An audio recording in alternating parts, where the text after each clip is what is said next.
The frightening part wasn't waking up in a stranger's bed. It was realizing she couldn't remember how she got there. Naomi Brooks opened her eyes at 7:13 a.m. and knew immediately that something was wrong. The ceiling was unfamiliar. Too high, too white. Morning light slipped through charcoal curtains and stretched across dark hardwood floors.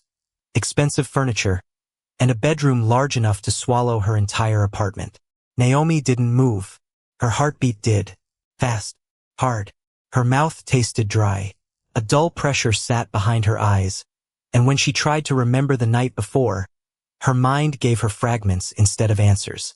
Music, crystal glasses, a crowded ballroom, champagne, someone laughing beside her.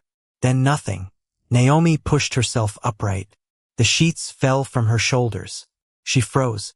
She was wearing a man's white dress shirt. Her breathing stopped. No, her hands immediately checked herself, searching for pain, injury, anything that might explain the blank space in her memory. Nothing obvious. Across the room, her black dress had been folded neatly over a chair. Her shoes rested beneath it. Her purse sat untouched on a small table. Everything looked orderly. That somehow frightened her more. Naomi swung her feet onto the floor, but dizziness hit immediately. She caught the mattress. "What happened?" she whispered. Then she saw the watch on the nightstand. Heavy, silver, masculine. Beside it sat a pair of cuff links engraved with 2 initials. VC. Naomi stared. Her stomach dropped. Vincent Cole. The name carried weight in Chicago. 57 years old. Black. Wealthy. Controlled. The kind of man whose reputation entered rooms several minutes before he did. Naomi knew him because she had worked events inside one of his private residences.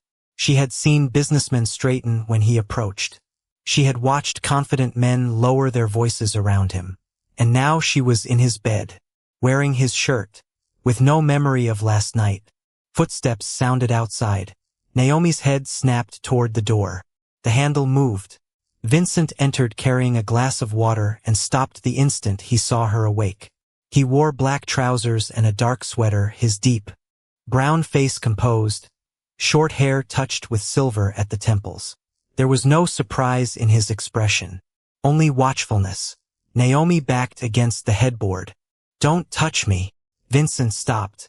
Completely. He didn't take another step. He set the water carefully on a table near the door, then moved both hands where she could clearly see them. "I won't." Naomi stared at him. No argument, no offended pride, no command, just 2 words. "Where am I?" "My home. I know whose house this is." Her voice shook despite her effort to control it. "Why am I in your bed?" Vincent's jaw tightened. "Naomi, what happened to me?" Silence. Her fear sharpened. "What happened last night?" Vincent remained beside the doorway. "You became disoriented at the gala. And you could barely stand." Naomi searched his face. "Did you bring me here?" "Yes." Her fingers tightened around the sheet. "Did you change my clothes?" "No." "Did you sleep in this room?" "No." "Then who did?" Vincent's expression softened slightly. "Evelyn Price, my housekeeper. She helped you change. She stayed with you until after 4. Naomi looked toward her folded dress. She wanted to believe him. That was precisely what terrified her. She remembered champagne touching her lips. She remembered the ballroom tilting strangely beneath her heels. Then a hand around her arm. Her pulse jumped. "There was someone with me." Vincent went still. "At the gala." Naomi pressed 2 fingers against her temple. "A man. I think he was trying to take me somewhere." Something cold entered Vincent's eyes. "You remember him?" "No." She looked at Vincent again. "I remember a hand." He said nothing. Naomi's voice dropped. "Was it yours?" A long silence followed. "Eventually," Vincent said. Naomi's face changed. Vincent saw it and immediately understood. Not the first one. Before she could respond, another memory flashed through her mind. A hallway, her knees failing, a dark sleeve, someone catching her before she hit the floor. Naomi closed her eyes, fighting for more. Nothing came. Why didn't you take me to a hospital? She demanded. Vincent hesitated. It was the first question he didn't answer immediately. Naomi noticed. What aren't you telling me? His eyes held hers. There are things about last night you deserve to hear when you're fully awake. Fear turned to anger. I am awake. Then drink some water. Evelyn is downstairs. She can tell you everything she saw. Naomi stared at the glass, then back at him. And what about what she didn't see? Vincent's expression changed. Barely, but enough. Naomi knew there was something else. Did something happen between us? She whispered. Vincent could have crossed the room. He didn't. Could have demanded she trust him. He didn't. He remained exactly where she had told him to stay. Nothing happened that you need to be ashamed of. Naomi's eyes narrowed. That isn't what I asked. Vincent lowered his gaze for one brief second. When he looked at her again, the powerful man everyone else feared seemed to be choosing every word with extraordinary care. No, he said. Nothing happened between us. Naomi should have felt relieved. Instead, one question rose above all the others. Then why? She whispered, looking down at his shirt around her body. Do you look like you're afraid to tell me the rest? Vincent Cole said nothing. And in that silence, Naomi realized the mystery wasn't what he had done to her, while she couldn't remember. It was what he had refused to do. The last thing Naomi Brooks remembered clearly was the champagne. Not Vincent Cole. Not his mansion. Not the white shirt wrapped around her body that morning. Champagne. 11 hours earlier, the ballroom of the Halston Foundation had glowed beneath crystal chandeliers, all warm gold light and polished marble, while a jazz quartet played softly near the staircase. Naomi had been working the private charity gala as part of the hospitality staff, moving between tables with the quiet efficiency that made wealthy guests notice the service without noticing the person providing it. She preferred it that way. At 10:46 p.m., Naomi carried an empty tray toward the service corridor when she felt someone watching her. She turned. Vincent Cole stood across the ballroom. Even surrounded by politicians, executives, and men wearing watches worth more than Naomi's annual salary, he was impossible to mistake. 57. Tall, broad through the shoulders, deep brown skin beneath the amber light. Silver touched his temples and trimmed beard. His black tuxedo fit him with the effortless precision of someone who never needed clothing to prove his authority. Vincent wasn't smiling. He simply looked at Naomi. She held his gaze for 1 second longer than most people would have. Then she continued walking. That was how it had always been between them. Recognition without familiarity. Curiosity without permission. Naomi knew the stories about Vincent. Everybody who worked private events in Chicago did. Some called him a businessman. Others lowered their voices and used different words. Naomi believed enough of the rumors to keep her distance. But she had also noticed things rumors never mentioned. Vincent thanked servers by name. He never touched employees casually. When powerful guests became disrespectful, one quiet look from him usually ended the problem. At 11:02 p.m., Naomi's shift supervisor approached with a tray of champagne. You're done for the night. Have one. Naomi hesitated, then accepted a glass. One drink. She remembered that clearly. Cold crystal against her fingertips. Bubbles rising beneath chandelier light. She took 2 small sips. Then a man appeared beside her. Mid-40s, maybe. Gray dinner jacket. Pleasant smile. Long night, he asked. Long enough. You work here. Tonight. He introduced himself, but Naomi couldn't remember the name now. That bothered her. She usually remembered names. At 11:09, the ballroom became unusually warm. Naomi touched the back of her neck. You okay? The stranger asked. Fine. She wasn't. The music sounded farther away. The chandelier lights seemed to stretch whenever she moved her eyes. Naomi placed her unfinished glass on a table. I need some air. I'll help you. His hand closed around her elbow. Back in Vincent's bedroom, Naomi suddenly inhaled. The memory arrived so sharply she nearly felt the man's fingers again. Vincent remained near the doorway. What? He asked. Gray jacket. His expression changed. What about it? The man. Naomi pressed her fingertips against her temple. He was wearing a gray dinner jacket. Vincent said nothing. You know who I'm talking about. It wasn't a question. His silence answered anyway. Naomi closed her eyes again. 11:14. A hallway. Gold wallpaper. Her heels striking unevenly against the floor. I can walk, she remembered saying. Of course you can, the stranger answered. But his hand didn't release her. Naomi's stomach turned. Another fragment. An elevator. Or maybe the doors to one. Her knees weakening. The man's arm moving around her waist. Then another voice. Deep. Controlled. Take your hand off her. Naomi opened her eyes. Vincent was still watching her. That was you. Yes. You stopped him. Yes. What happened next? Vincent's jaw tightened. You tried to tell me you were fine. Naomi almost laughed. Sounds like me. Then you nearly collapsed. The humor disappeared. She remembered it now. Not the fall, but the sensation before it. The floor rushing sideways. A dark sleeve entering her vision. Strong hands catching her shoulders before marble reached her face. Naomi looked at Vincent's hands. That was the hand I remembered. He nodded. Relief came first. Then another question immediately replaced it.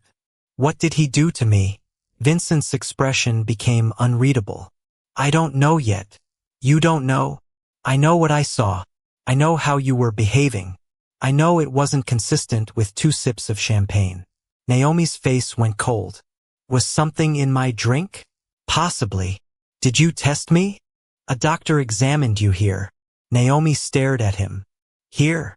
You became frightened when we discussed the emergency room. I don't remember that. I know. Those 3 words silenced her. Naomi looked toward the windows, struggling against the humiliation of having strangers remember pieces of her own night better than she did. Why should I believe any of this? Vincent didn't flinch. You shouldn't. She looked back sharply. Excuse me? Not because I said it. His voice remained calm. Evelyn saw you arrive. Dr. Harris examined you. The gala has security cameras. You deserve evidence, Naomi. Not my reputation.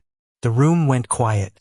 That wasn't the answer she'd expected from a man accustomed to being believed because people were afraid not to.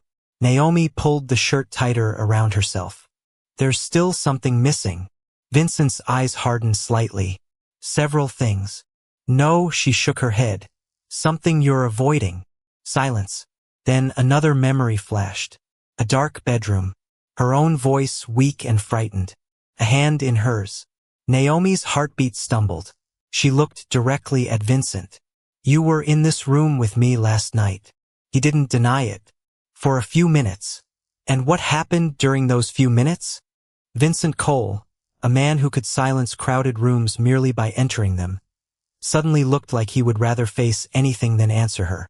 And Naomi understood that whatever happened after the ballroom wasn't hidden inside the memory of the stranger in the gray jacket.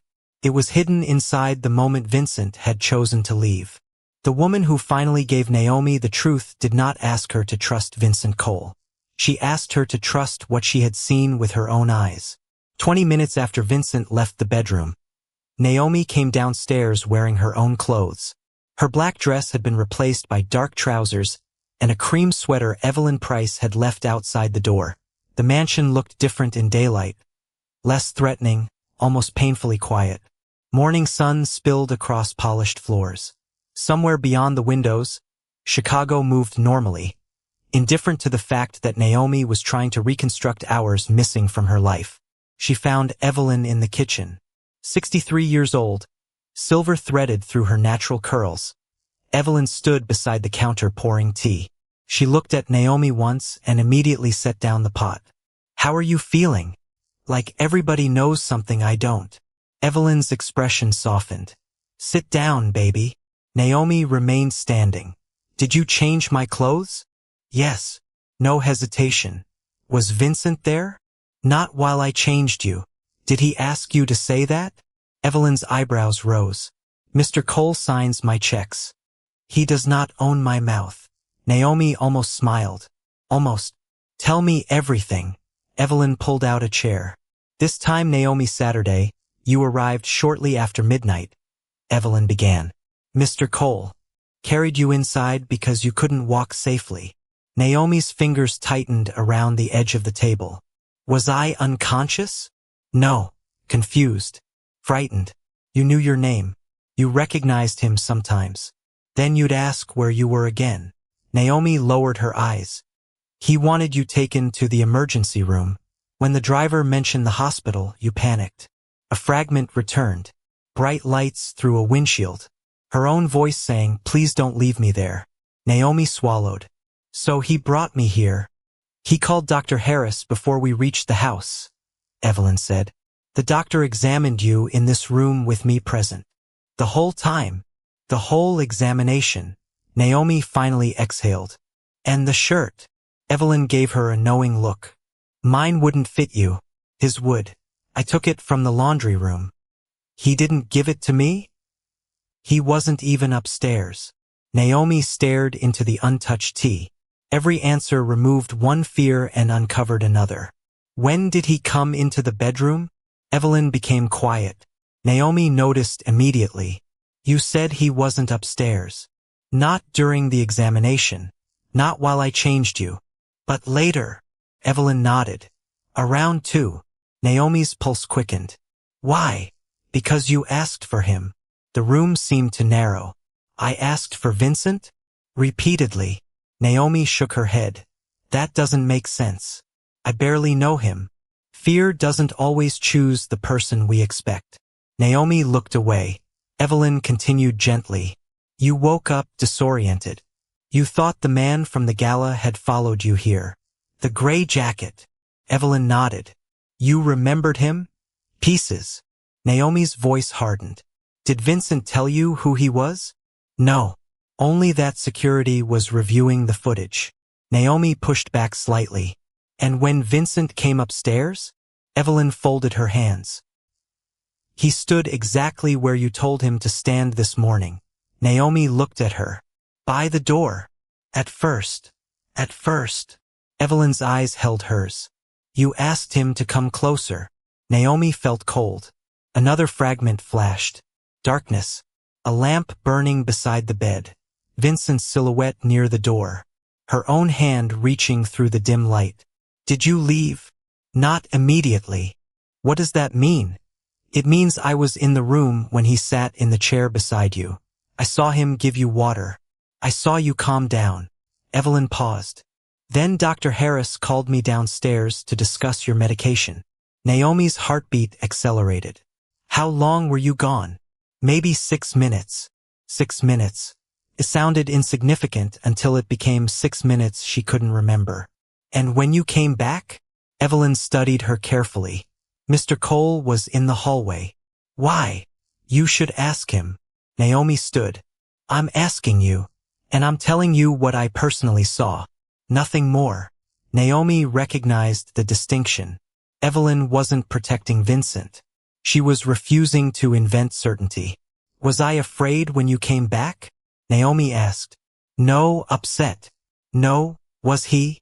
Evelyn's face changed. Yes. Naomi froze. Vincent was upset?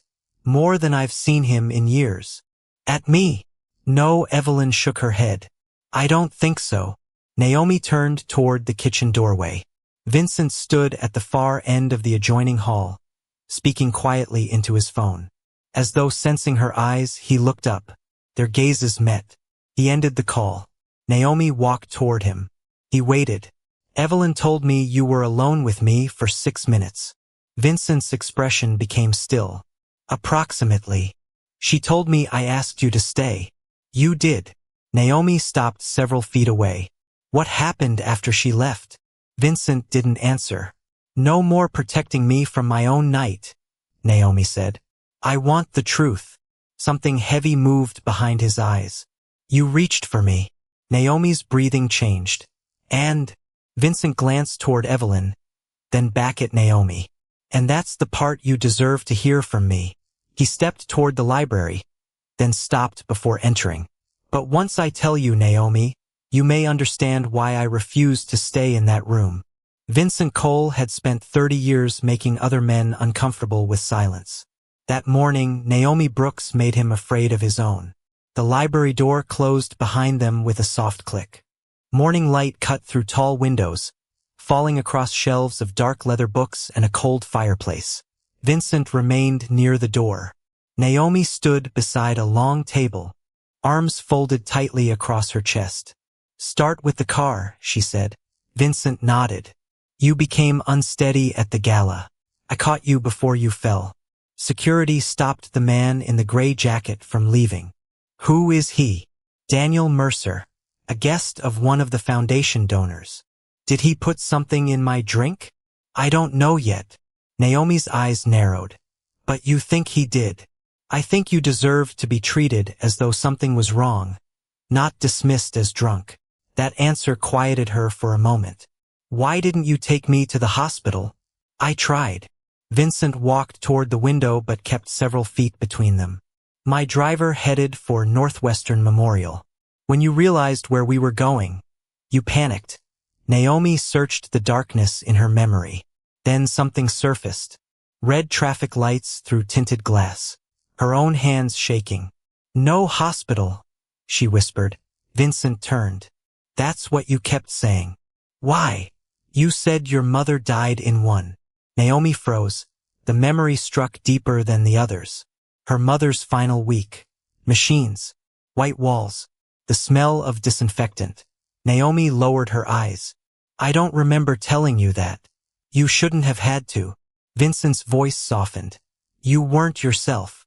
So you brought me here, after I called Dr. Harris. He agreed to meet us and said we should call emergency services immediately if your condition worsened." Naomi nodded slowly. "That explained the mansion, the doctor, Evelyn, but not the 6 minutes. Now tell me about upstairs." Vincent's face closed again. "Evelyn helped you change. Harris examined you. Your vitals were stable. You fell asleep, then woke up, around 2, and asked for you." "Yes." Naomi stepped closer. "Why?" Vincent looked at her for a long moment. "You thought Mercer was outside the room." Another fragment surfaced. A shadow beneath a door. Naomi's terrified voice calling a name she barely knew. "Vincent." She pressed a hand against the table. "You came in. Evelyn was with you. Then she left. For 6 minutes. And..." Vincent's jaw tightened. "You asked me to sit beside you." Naomi's breathing became shallow. She remembered darkness. The mattress. Beneath her. Vincent in a chair. His hand resting on the armrest. Her fingers reaching toward it. "I held your hand." "Yes." "Did you touch me?" "I let you hold my hand." Naomi's gaze sharpened. "That's not the same answer." Vincent met her eyes. "No. I didn't initiate anything." The room went still. "Then why did you leave?" He looked away. That was the detail he had resisted since she woke. "Vincent." His name sounded different in her voice now. Not frightened. Demanding. "What happened?" He finally faced her. "You asked me to stay. You already said that." "Not in the chair." Naomi stopped breathing. The missing fragment returned. Not fully, but enough to make heat rise into her face. Her hand pulling his. Her frightened voice. "Don't go. Please. Stay here." She closed her eyes. "I asked you to get into bed with me." Vincent said nothing. His silence confirmed it. Humiliation rushed through her. "God." "Naomi, did I..." She couldn't finish. "You were frightened," Vincent said. "You were confused. That's all." "That's not all if I did something." Vincent's expression hardened. Not with anger, but conviction. "You did nothing wrong." Naomi looked at him. "I pulled you toward me." "Yes." "And what did you do?" "I stepped back." "Why?" The question escaped before she could stop it. Vincent stared at her as though the answer should have been obvious. "Because you weren't capable of making that decision clearly." Silence. Naomi's eyes searched his face. "And if I insisted?" "You did." Her embarrassment deepened. Vincent continued before she could turn away. You asked me not to leave you alone, so I called Evelyn back upstairs. I waited outside until you fell asleep again. Naomi stared at him. The man Chicago whispered about had been alone in a bedroom with a vulnerable woman who wouldn't remember the night, and his response had been to create a witness and walk away. Then why were you afraid to tell me? She asked. Vincent's eyes softened. Because waking up without your memory was already something taken from you. He paused. I wasn't going to make you feel ashamed for something you said while you were afraid. Naomi looked toward the floor. Every suspicion she'd carried into the library began rearranging itself. You could have just told me this upstairs. And expected you to believe me? Vincent shook his head. You needed Evelyn first. The doctor. The evidence. Naomi slowly looked up. You wanted me to know I wasn't dependent on your version. Exactly. For several seconds, neither moved. Then Naomi asked the question that mattered most. So when I asked you to stay in your bed, Vincent held her gaze. I refused. 3 words. Quiet. Absolute. And suddenly Naomi understood that the most important thing Vincent Cole had done the previous night wasn't bringing her home. It was knowing that power meant nothing if it couldn't stop itself. By noon, Naomi Brooks had stopped asking herself what Vincent Cole might be hiding and started asking a more dangerous question. Who had wanted her unable to remember? She sat at the long dining table with Evelyn beside her while Vincent stood near the windows, speaking quietly into his phone. The mansion no longer felt like the threat. The missing hours did. I want to see the footage, Naomi said. Vincent ended the call. You will. Now. He studied her face. All right. No warning. No attempt to decide whether she was ready. 10 minutes later, they entered Vincent's private office. A security monitor glowed against dark wood. Naomi sat directly in front of it. Vincent remained behind her, far enough away that she never had to wonder whether he was controlling what she saw. The ballroom cameras cover most public areas, he said. There are gaps near the service corridor. Show me everything. Vincent pressed play. 11:01 p.m. appeared in the corner. Naomi watched herself accept the champagne. Her stomach tightened. There she was, alive inside a memory she no longer owned. 11:04. She spoke briefly with another server. 11:07. Daniel Mercer entered the frame. Gray jacket. Pleasant smile.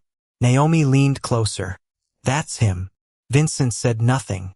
On screen, Mercer stood beside her. He didn't touch her glass. Not visibly. Naomi watched herself take another sip. 11:11. Her posture changed. Slightly at first. One hand reached for the table. Pause. Vincent did. Naomi stared at her own face. I already looked wrong. Yes. 4 minutes. Approximately. She swallowed. Keep going.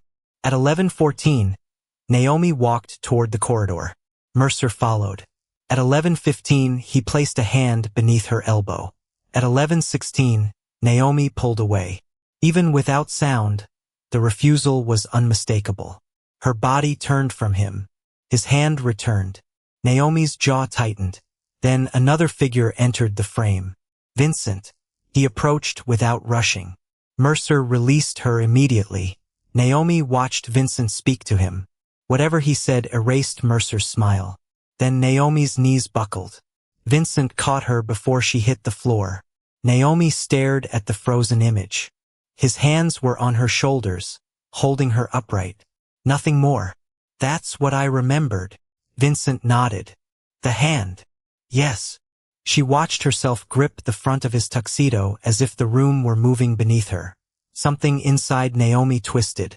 I hate this. Vincent's eyes shifted toward her. Watching myself like I'm somebody else. Her voice cracked. Everyone in this room knows more about me last night than I do. Evelyn reached toward her, then stopped before touching her. Naomi noticed. Even that small hesitation mattered. Do you want to continue? Vincent asked. Naomi took a breath. Yes. The footage changed to the front entrance. Vincent's driver opened the rear door. Naomi appeared between Vincent and Evelyn. She could walk barely. Mercer was nowhere near them. Where was he? Security kept him at the venue until police arrived to take an initial statement after staff reported suspicious behavior, Vincent said. Naomi turned sharply. Police. Venue security made the report. I provided what I witnessed. You didn't have your people deal with him? Vincent's expression cooled. No, why not? Because suspicion isn't proof. Naomi stared at him. That answer didn't fit the man she'd heard stories about. Vincent continued. And because whatever happened to you belongs first to you. Not to my anger. The room went silent. He opened a folder and placed it on the table. Inside were printed timestamps, Dr. Harris's medical notes, the venue security contact, and an incident reference number. Naomi didn't touch it immediately. What is this? Everything I have. And what do you expect me to do with it? Whatever you decide. Naomi looked up. You already investigated. I preserved information. That's not the same thing? No, Vincent sat across from her, leaving the folder between them. Investigating what happened to you doesn't give me the right to choose what happens next. Naomi's eyes remained on him. You could find Mercer. Yes. You could scare him. Vincent didn't answer. He didn't need to. You could probably make him disappear. Evelyn's expression tightened, but Vincent remained calm. Probably. Naomi waited. And then I'd be taking another choice away from you. The words struck harder than she expected. Naomi looked down at the evidence. Last night, someone may have stolen hours from her memory. This morning, Vincent had every advantage necessary to take control of the aftermath. Money, influence, fear, men who obeyed him. Yet he placed the evidence in front of her instead. Naomi finally opened the folder. I want a proper toxicology test if it's still medically useful. I'll arrange transportation wherever you choose. Not your doctor. Vincent nodded immediately. Fine. And I want to speak to the police myself. Fine. You don't come into the room unless I ask. Another nod. Understood. Naomi closed the folder.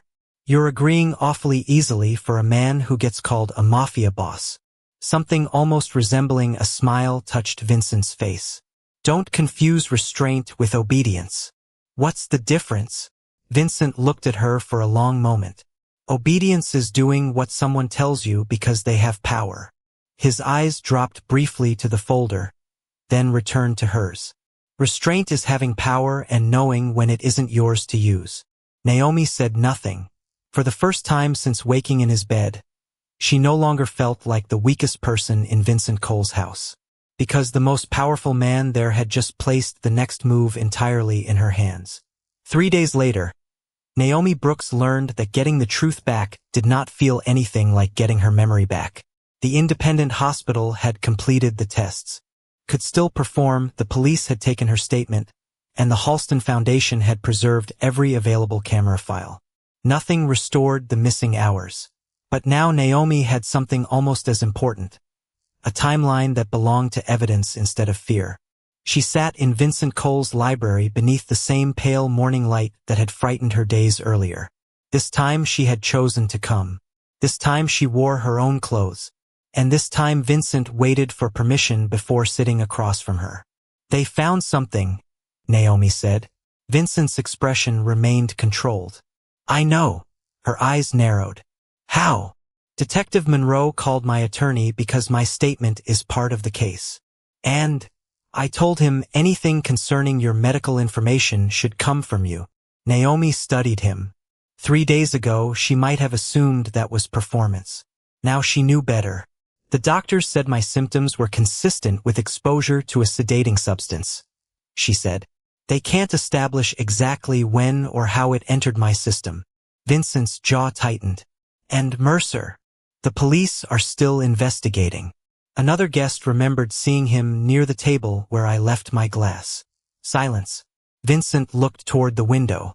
Naomi recognized the anger in him now. It didn't announce itself. It became quieter. Say it, she said. He looked back. Say what? Whatever you're thinking. You don't want to hear it. Try me. Vincent leaned back. I'm thinking that men like Mercer survive because they mistake vulnerability for permission. Naomi held his gaze. And I'm thinking I could make him understand the difference. There it was. Not a threat spoken loudly. Something colder. Naomi folded her hands. But you won't. Vincent's eyes sharpened. Because I told you not to? Partly. What's the other part? A long pause followed. Because if I turn what happened to you into an excuse for my violence, then I make myself the center of your story. Naomi went still. Vincent continued. You don't need me deciding what justice should look like because I'm angry. People are afraid of you. Yes. You could use that. Yes. And you're just going to sit here. Something almost amused crossed his face. You make restraint sound very unimpressive. For you, maybe it is. For me, Vincent said, it may be the harder thing. Naomi looked away, but the words followed her. She had expected protection from a man like Vincent to look like black cars, frightened enemies, locked doors, and orders delivered in quiet voices. Instead, his protection kept taking the form of absence. The hand he didn't place on her. The decision he didn't make for her. The punishment he didn't choose in her name. Why? Naomi asked. Why what? Why are you being so careful with me? Vincent's expression changed. Because you woke up in my house with part of your night missing. That's not an answer. It's enough of one. No, Naomi leaned forward. You don't do anything accidentally. You had Evelyn in the room. You called a doctor. You saved footage. You documented times. You gave everything to the police. You wouldn't even tell me the 6-minute story until I had another witness. Vincent said nothing. Why? She repeated. He stood and walked toward the fireplace. Because power makes people lazy. Naomi frowned. What does that mean? It means eventually powerful men start believing that because they can decide something, they should. His reflection stared back from the dark glass above the mantel. They stop asking where their authority ends. Naomi's voice softened. And where does yours end? Vincent turned. At you. The room went silent. Your choices. Your body. Your anger. Your future. His voice remained calm. Those are not mine. Naomi felt something shift inside her. Subtle and unsettling. Not gratitude. Something more complicated. And if I choose badly? She asked. Then they're still your choices. You'd let me make a mistake? I'd tell you what I think. A faint smile touched his mouth. Probably more than once. Naomi almost laughed. That sounds more like you. But I wouldn't take the decision away. She studied him. Even if you could protect me from the consequences? Vincent's expression softened. Especially then. Naomi stood. They were several feet apart. She became suddenly aware of the difference between them, not merely 28 years or money or reputation, but the sheer amount of power Vincent carried into every room. And yet, strangely, she had never felt less pressured by it. People call you dangerous, she said. They're not wrong. Maybe they're afraid of the wrong thing. Vincent's eyes narrowed slightly. What should they be afraid of? Naomi looked at him for a long moment. A man who knows exactly what he could do, and chooses not to. Vincent did not smile. He simply held her gaze. And for the first time since Naomi woke in his bed, the silence between them no longer felt like a missing piece of the night. It felt like the beginning of something neither of them was ready to name. 2 weeks after Naomi Brooks woke in Vincent Cole's bed, she discovered that the most dangerous thing he could do was exactly what everyone expected. And the most surprising thing was that he refused. Detective Monroe called shortly after 9 on a rainy Thursday morning. Daniel Mercer had been formally questioned again. Another woman who attended a previous Halston event had come forward after hearing about the investigation, describing an encounter with Mercer that investigators considered relevant. The case was moving. Slowly. Legally. Frustratingly. Naomi stood outside her apartment afterward, staring at the wet Chicago street while anger moved through her in waves. Then a black sedan stopped at the curb. Vincent stepped out. Naomi frowned. Did you know Monroe called me? No. Then why are you here? Vincent lifted a paper bag. Evelyn believes soup solves most human problems. Despite herself, Naomi almost smiled. And you deliver now? Apparently my reputation has deteriorated. She let him inside. Vincent placed the bag on her kitchen counter but didn't remove his coat. He had learned something about Naomi's apartment. Entering did not mean staying. Mercer was questioned again, she said. Vincent became still. I see. Another woman came forward. Something cold entered his expression. Naomi watched it happen. There, she said. That. What? That face. Vincent looked toward the window. I have many faces. Not like that one. Naomi stepped closer. That's the face people in Chicago are afraid of. Silence. What are you going to do? She asked. Nothing. Naomi blinked. Nothing? Nothing you haven't asked me to do. You know where Mercer is. Vincent didn't answer. Of course you do. Naomi. You have men who could follow him. Yes. People who would do whatever you told them. Yes. And after hearing there's another woman, you're still doing nothing? Vincent's eyes hardened. Do not mistake nothing for indifference. Then what should I call it? Discipline.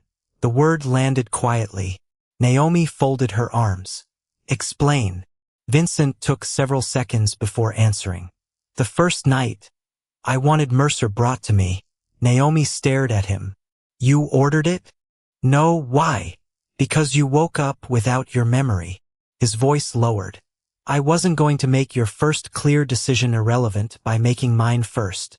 Naomi looked away. Part of her wanted anger to be simple.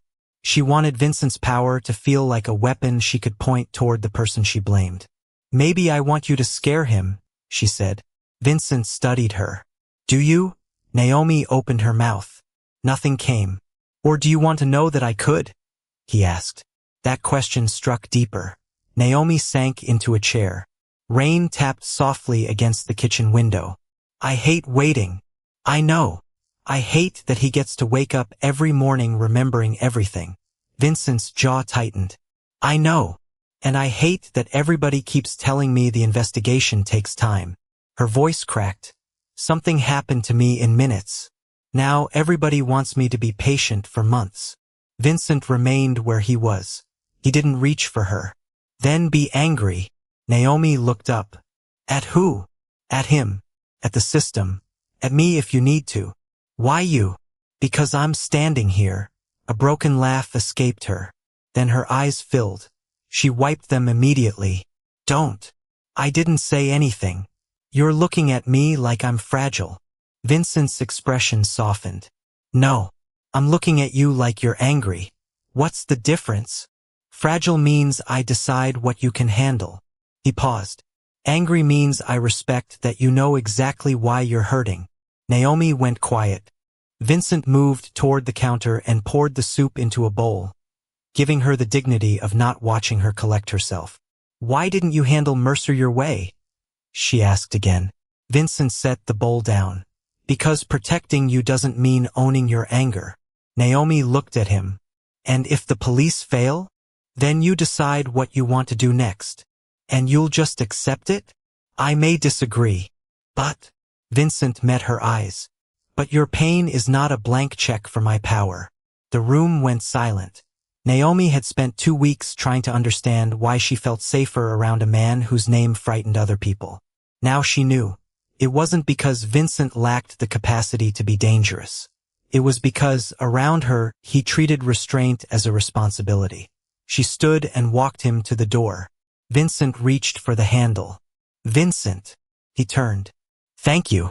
For the soup. For not making revenge the price of protection. Something shifted in his face. Naomi, you don't owe me gratitude for respecting what belongs to you.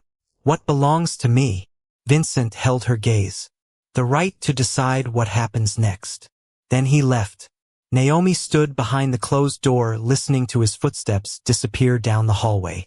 For the first time, she understood that Vincent Cole's power wasn't what was drawing her toward him.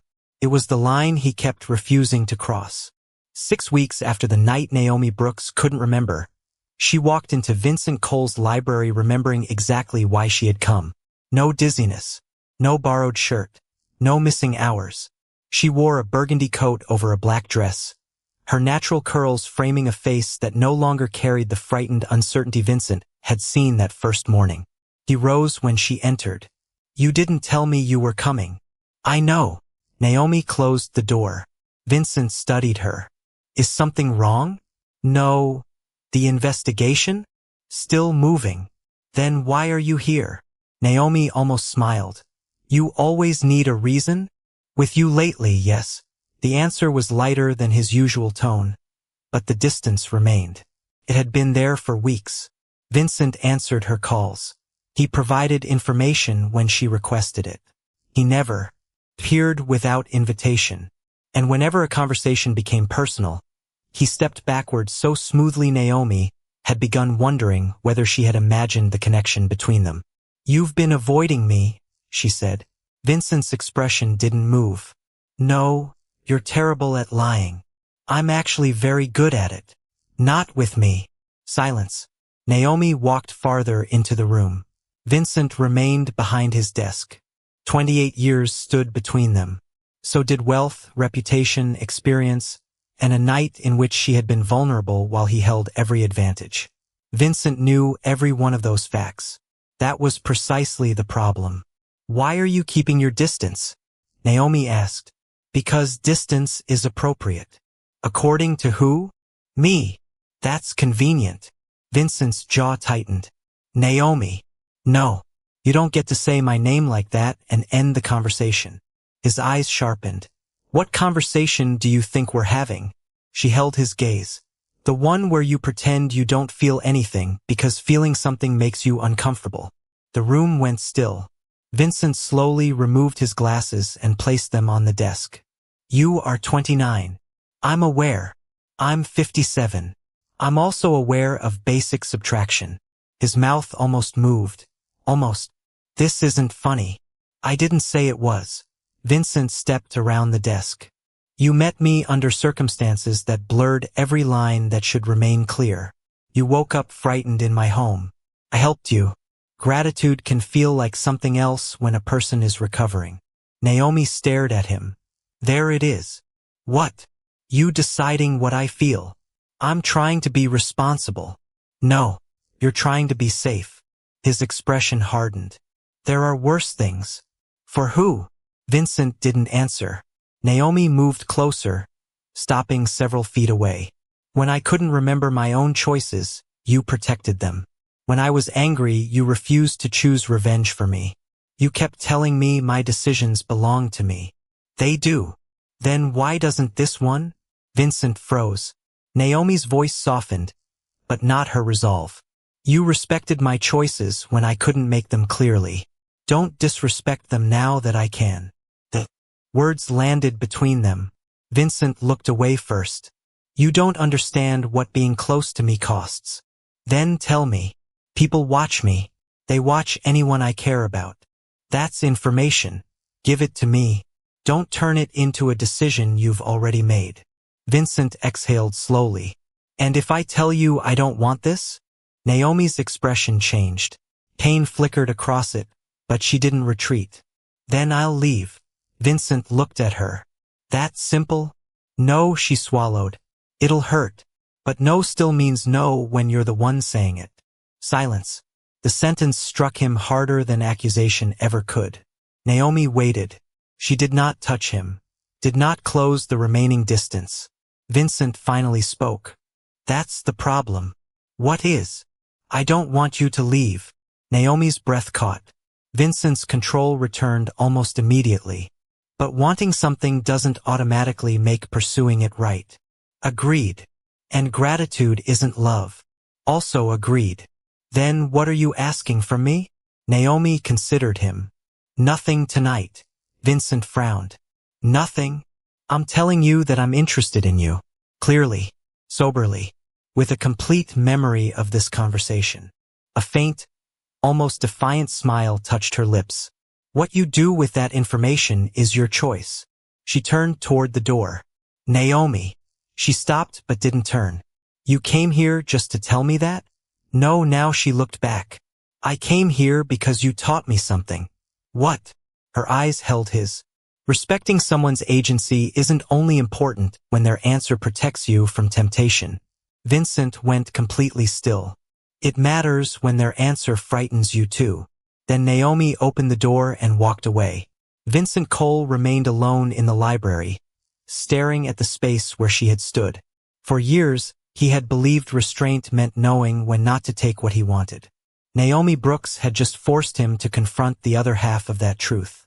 Sometimes respect meant having the humility to believe another person when she told you what she wanted.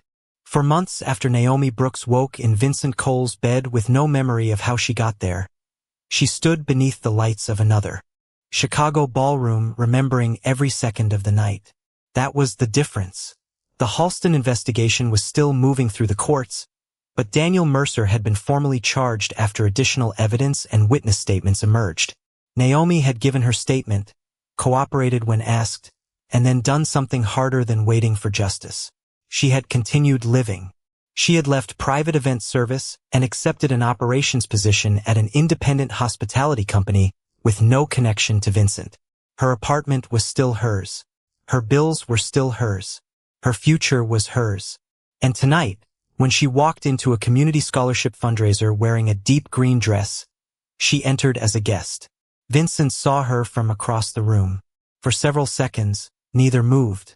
He wore a black tuxedo, silver brighter at his temples than Naomi remembered.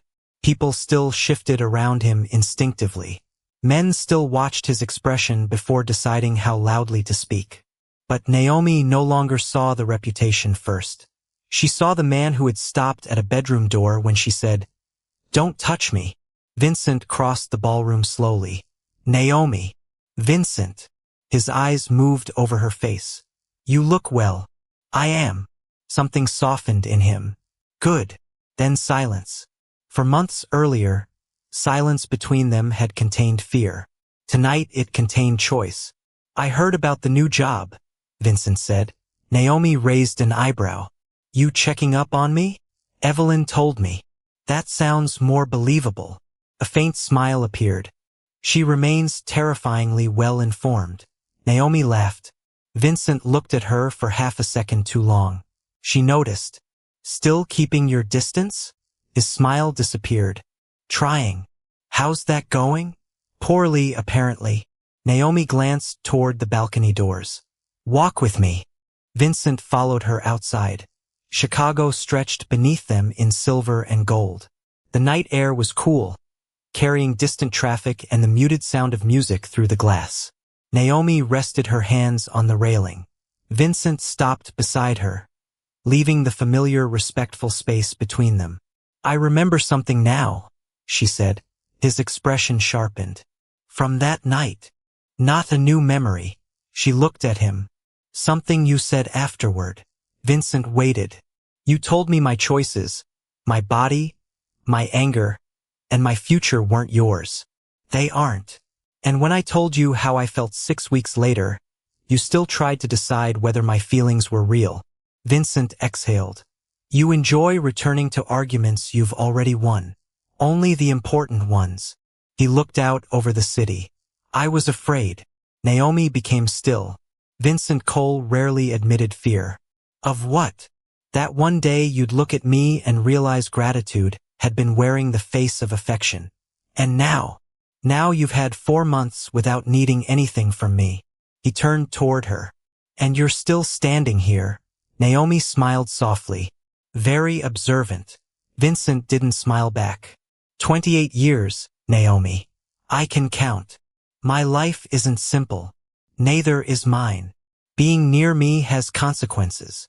Then tell me the consequences and let me decide whether I accept them."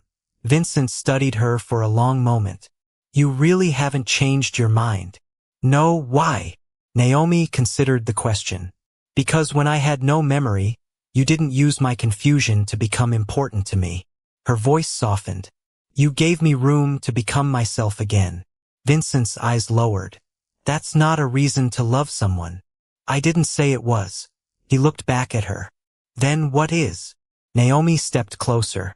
Not enough to touch him. Enough that the choice became visible. I like the man you are when nobody is forcing you to be decent. Silence. Vincent's composure cracked just slightly. Naomi continued. I like that you listen. I like that you annoy me. I like that you're 57 and somehow still think you know everything. I don't think I know everything. See? Annoying. He laughed then. Quietly. Genuinely.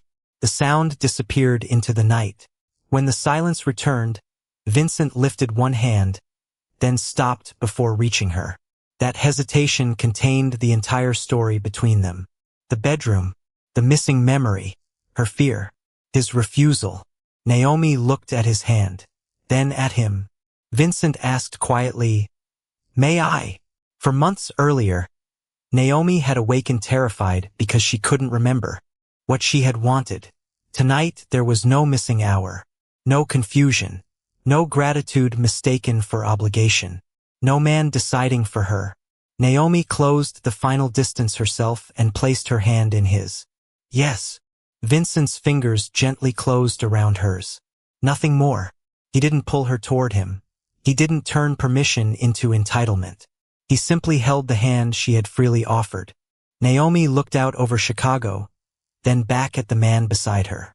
The first time she reached for Vincent Cole, she had been frightened, disoriented, and unable to remember it the next morning. He had refused to take what she could not clearly give.